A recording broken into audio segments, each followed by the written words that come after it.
Welcome to Guide Guru. We hope this video helps. You begin with the essentials. Make sure developer options and USB debugging are enabled and that a DB recognizes your device.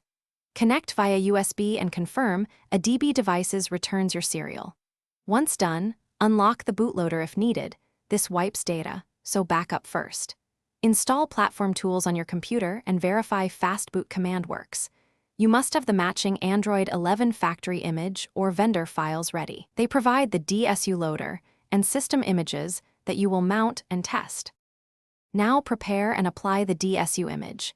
Extract the Android 11 system image that supports dynamic system updates. Reboot into bootloader and, if required, flash updated vendor or VB meta images to avoid verification conflicts. Use fastboot commands with the correct partitions. Be precise with names.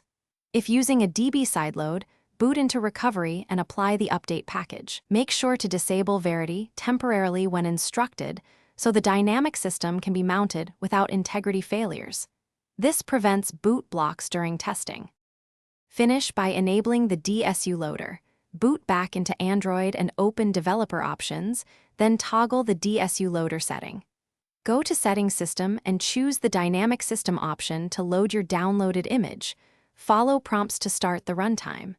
Once mounted, you can test apps without altering the primary system. If something goes wrong, reflash vendor or VB meta to restore compatibility and inspect a DB logcat and dmesc for mount or verification errors.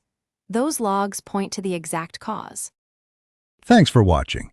Consider subscribing if we helped you today.